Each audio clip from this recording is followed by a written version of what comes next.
Yes, so good morning. So so far we have learned many things about Java. Okay, what is Java? What is high level? What is low level? What is compiler? And what is interpreter? What is object-oriented programming? In object-oriented programming, what is class and object? And if you really are not having idea about class and object, please watch our previous videos. And what is the features of OOPS, data hiding, abstraction, encapsulation, inheritance, and polymorphism, and what is JDK and what is there inside JRE, JVM, and what is the architecture of Java, how the things are working, how Java is open source and simple, secure, dynamic, performance wise, they are good, and all the things we have discussed. Okay, and applications of Java, and we know how to install Java and how to use IDEs, IntelliJ, and all the things, and we know the main method. Regarding main method also we have learned. You remember I told you the story? Yeah. So that story is this all about the table here. Okay. So if you make your variable as a private, what you could do? If you make your variable as a default, what you could do? If you make protected, if you make public, everybody can access. So that all we have learned. And yes, that's all done. But we need to learn how to write Java programs in 5 different ways. But before that, we are going to start with other few things actually today. Okay. So yes. So the today concept is all about keywords, sorry, tokens. Okay. So what I'll do now, this is the single program, right? So I'll write everything here itself. Okay. So from the main class, we'll be dealing with all other places. Okay. So I'll make a long comment here. Okay. Then I'll just have a class called tokens. Okay. I have another class or maybe the method, whatever it is, tokens dot m1, like this I'll call. So as you know already, you are calling a method here with a class name. You know this actually, student dot school. Why? Because it's a static variable. This is static variable, so we are calling with a class name. So very simple. Static variables and methods are belongs to class. Non-static variables and methods are belongs to object. If you wanted to call static method or static variable, you have to call with a class name. If you wanted to call the non-static variable or non-static method, you have to call with the object. So that's a simple thing actually. Okay.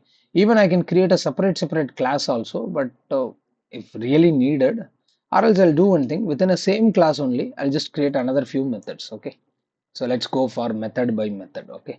I'm going to call a method called tokens. I'm going to call a method called tokens. So here also I create a public method which is static method void. Let's have tokens. This is my method. So within a same class, static method I'm calling. So I'm just calling directly. That's all. This is same class. I'm calling directly. Sir, you told static method means you have to call with a class name. Yes, you're supposed to call like this, but with that portion you will study later. There is a tabular column, another tabular column. But as of now, you just remember main dot tokens. Okay, yeah, you can come down here. Sir, what is tokens, sir? Tokens are nothing is particles of program. Tokens are nothing. It's a particles of program. It's small elements. Small elements of our program only basically called as a token. Okay, for example, you see int a equal to 10, final int b is equal to 20, int c is equal to a plus b, and s out I'm writing now double quote inside. Your result is the sum is the sum is you can just print C, that's all. Okay, you can just run this program. You created a method and you are calling the method, that's all. So you get an output now. So it's a fundamental programs, and yes, we get, see here, hello world we are getting, and we get sum is 30, that's all.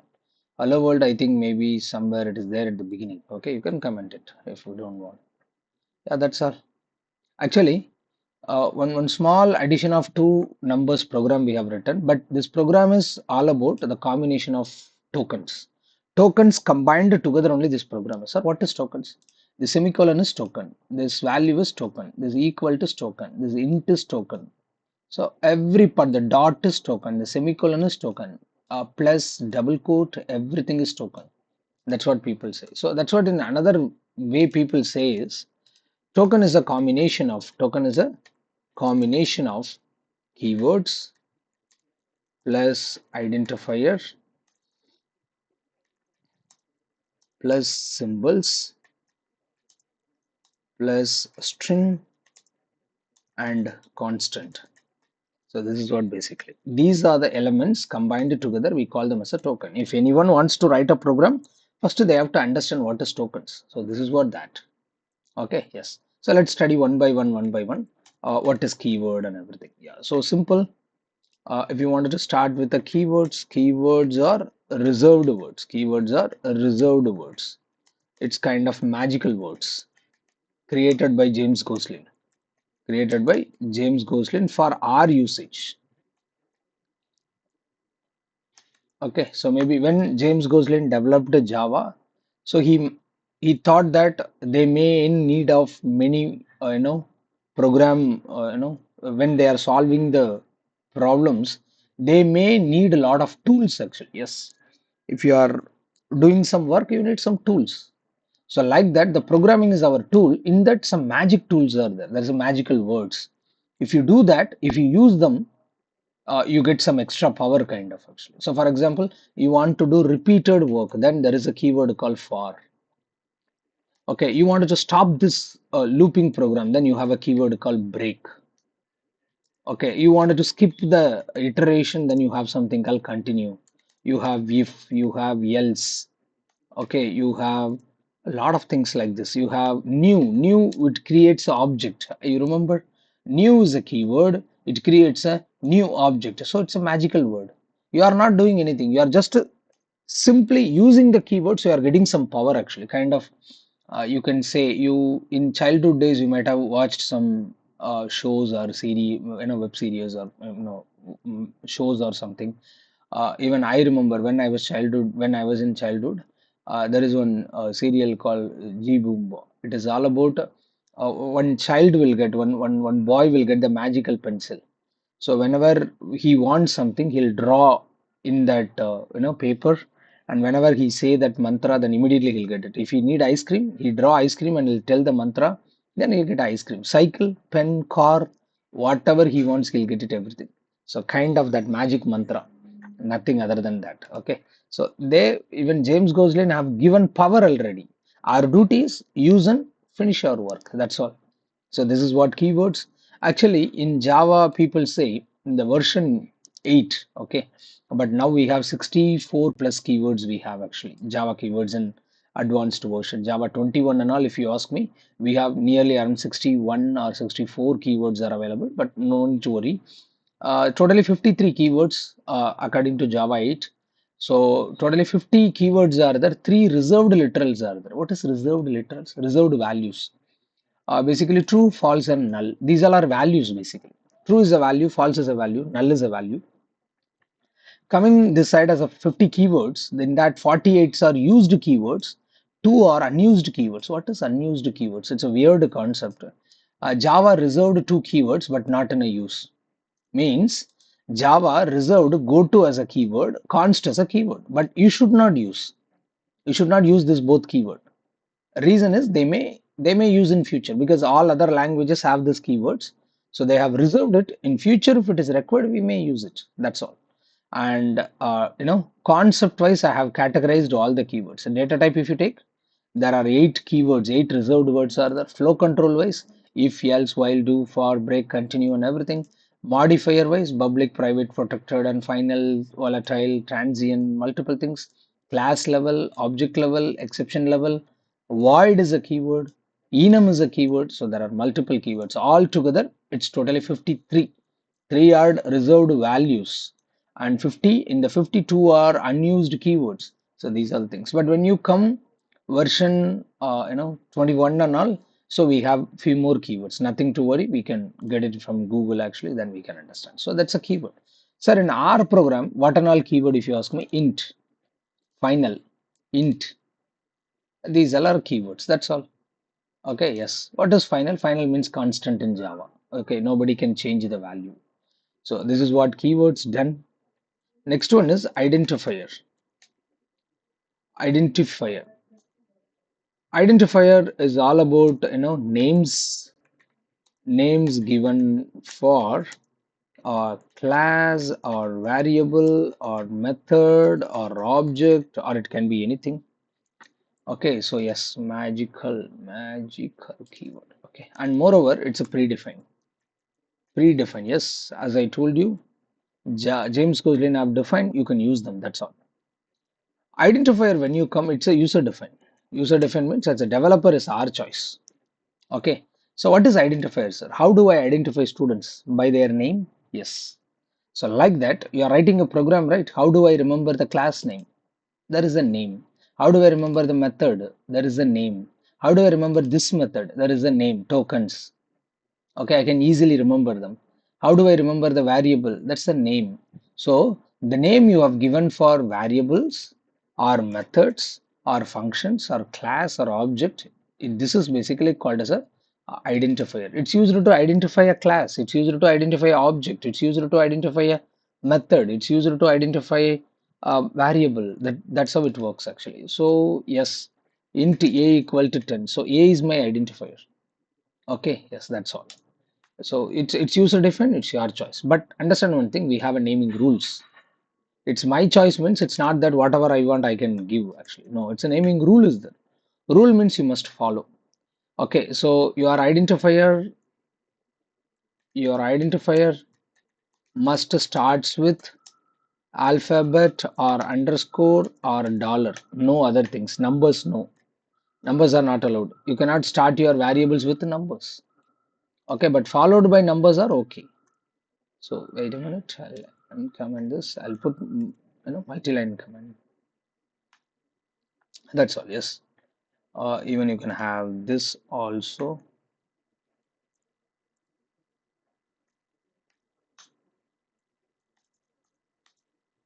Sorry. Notes and all, I'll put it in the comment. Okay, so that you can easily quickly revise it. So yes, identifier must starts with alphabet or underscore or dollar. Means I can write a variable name as a ABC. I can write a variable name as a student. That's okay. But I can write variable name as a underscore student. I can write the variable name as a dollar student, no problem. But I cannot write a variable name as a 7 student, plus student, minus student. No, not allowed. That's an all error actually. So understand. Okay. So then identifier can followed by number. That is allowed. Means I can write student 78. That's not a problem. I can write stu 78 UD. That's okay. But not okay. Because it should not starts with a number. No number. Understand? Oh, sorry, give me a second. No number, that you need to understand. This is one thing. And no punctuation characters. No punctuation characters. You should not use student plus name. No. Minus, multiplication, question mark, exclamation. No. Dollar alone it's allowed. Dollar is allowed except dollar, as I told you. Yes, no space. You should not give a space here. That's a error. No reserved words. No reserved words. You should not write int break like this because break is a reserved word. You should not use. You can write break it. If you want, you can write break underscore it. I'm okay with that. No reserved words. And it's our case sensitives. It is your identifiers are case sensitive. What is the meaning of case sensitive? Actually, int a is different. Int a is different. So that's all. So this is how you supposed to give a variable names and method, whatever the identifiers you wanted to define, you have to give it. But understand one thing: naming rules is something, but there is something is called convention. Convention is all about what is better to do. Okay, this is must follow. You must follow. This is better to follow because all the developers are following. Please, you also follow. What we should do? No, class name must starts with a capital letter. It's not a rule, but people follow. Even James Coslin is following. Even you also can follow. Okay, so that means student. Okay, the teacher. Okay, student attendance can do this. That's all. Okay, yes. Object name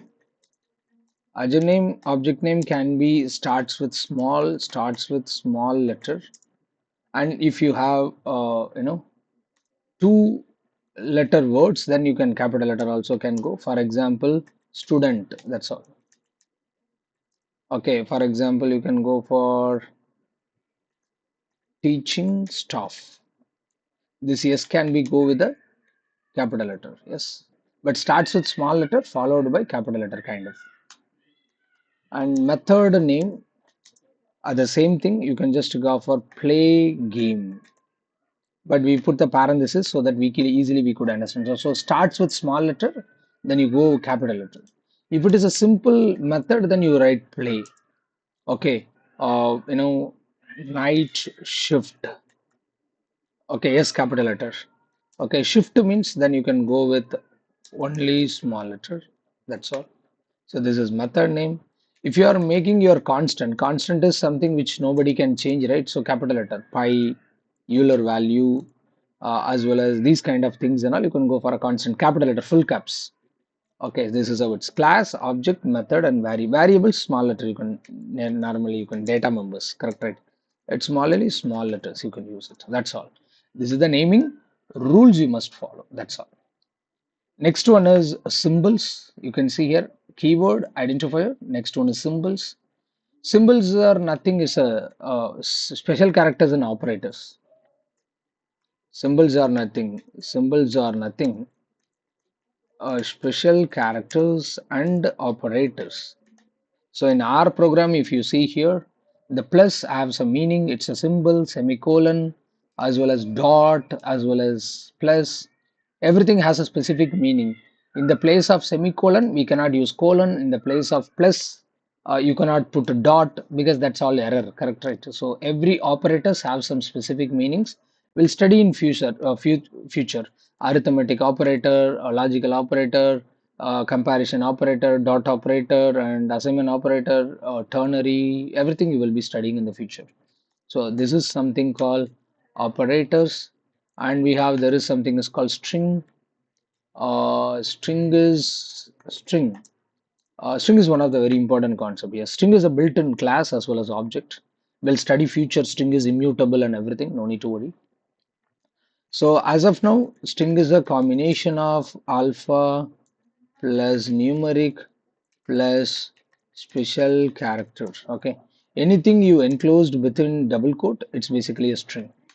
Double quote only, single quote, it's character. Okay, and the position it starts from 0. No worries. For example, if I have string a is equal to high means the h will be 0. The h index will be 0, a will be 1, and this will be 2. But the total length it starts from, okay, the length you have to count starts from 1 actually. So the length of the string, if you ask me, the length of the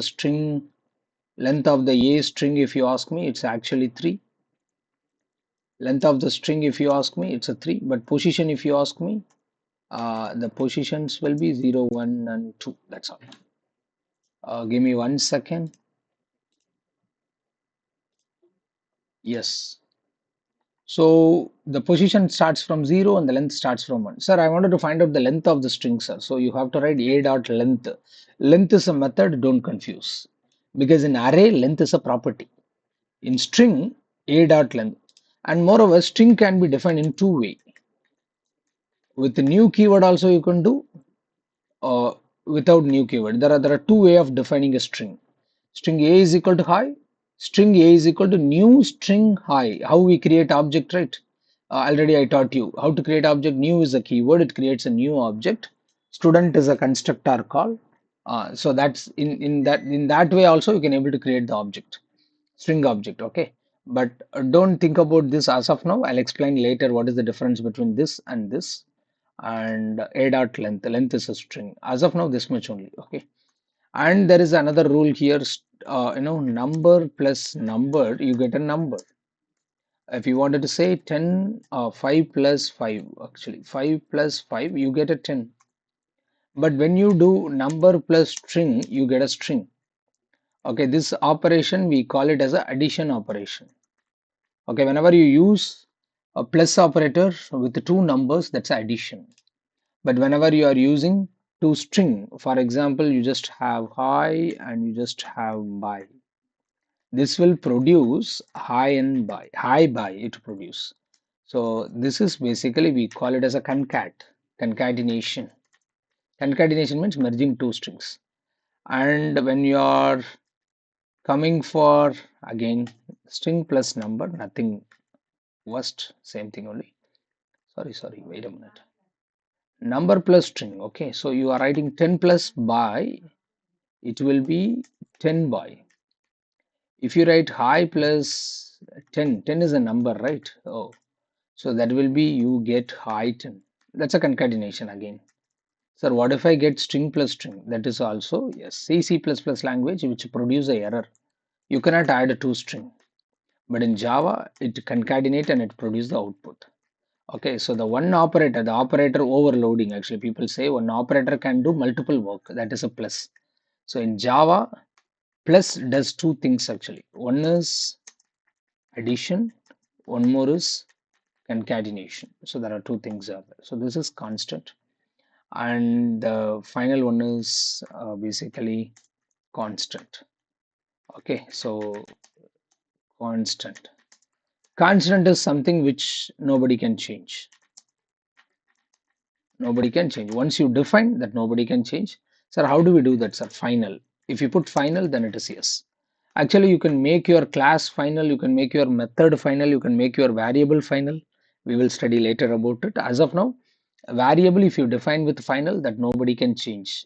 This can be used actually, but nobody can change. In our program also, you see here, final int b. You cannot change b, but you can add a and b. That's not a problem. Just because of adding a and b, it doesn't mean that b value will change. We are adding them, storing in a different variable. That's okay. So this is what basically tokens. I, I hope you clear everything here. Yes, done.